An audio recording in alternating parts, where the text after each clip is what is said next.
Before beginning this video, I would like to thank Q Games for sending us a review copy of this game.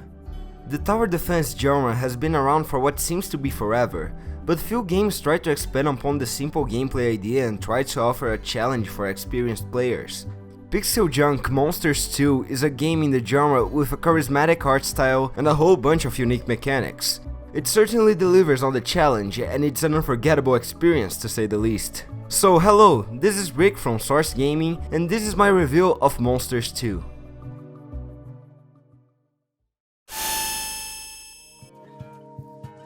There isn't much of a story in Monsters 2.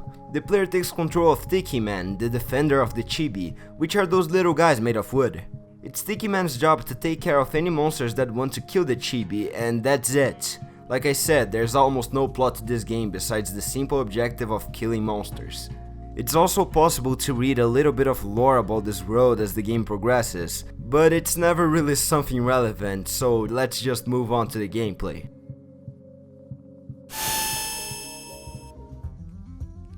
Tiki Man might not be the strongest, but he's really good at building towers.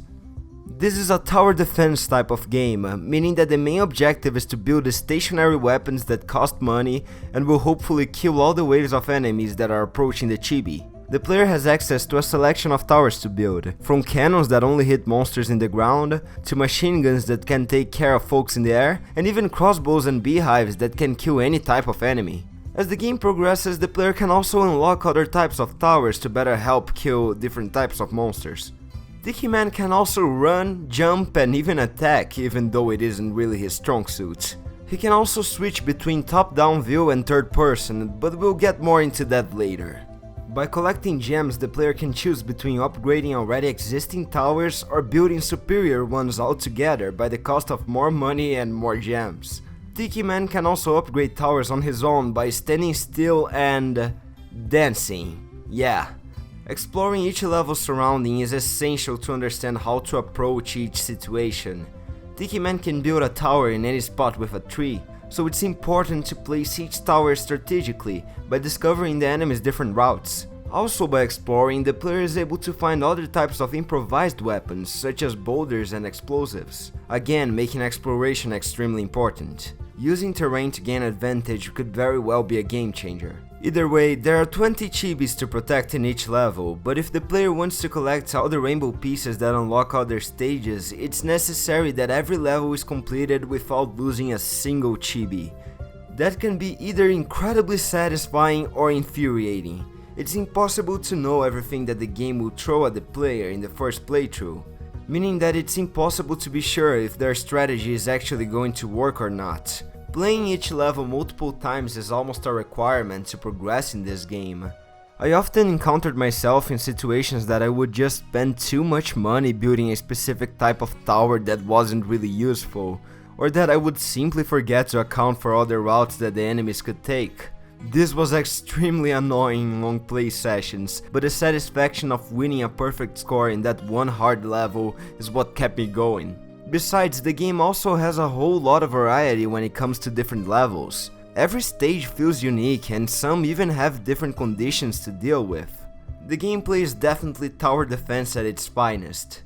The only problem I had is that Tiki Man feels a little bit too slow when traversing those giant terrains, which made multitasking really difficult. This game is certainly a test of skill and creativity.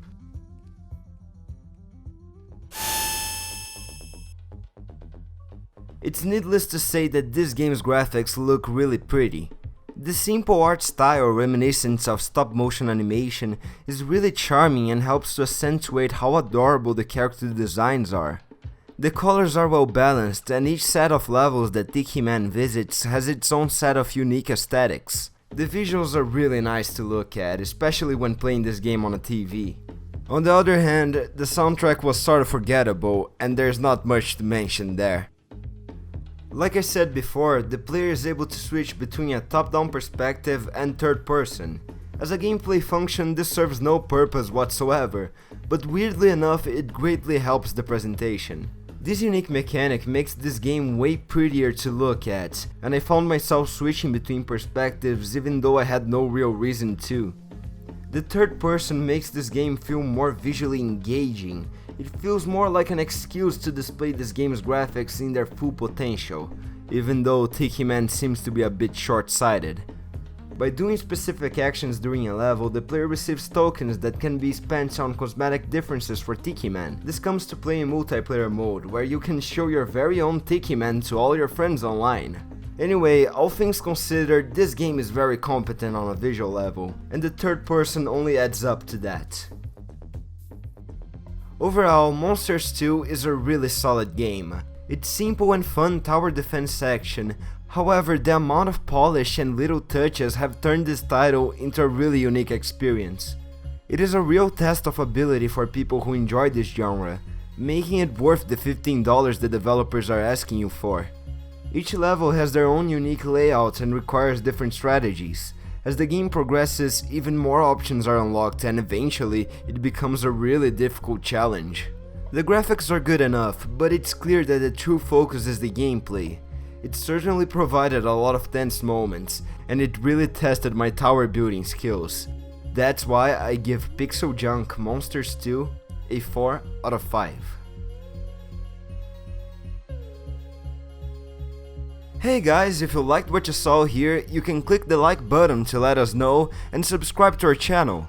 And if you liked my voice specifically, you can also subscribe to my own personal channel in the screen. I would also like to thank from the bottom of my heart all the beautiful people who support us on Patreon. You guys just rock. Either way, this was Rick, and I will see you guys later.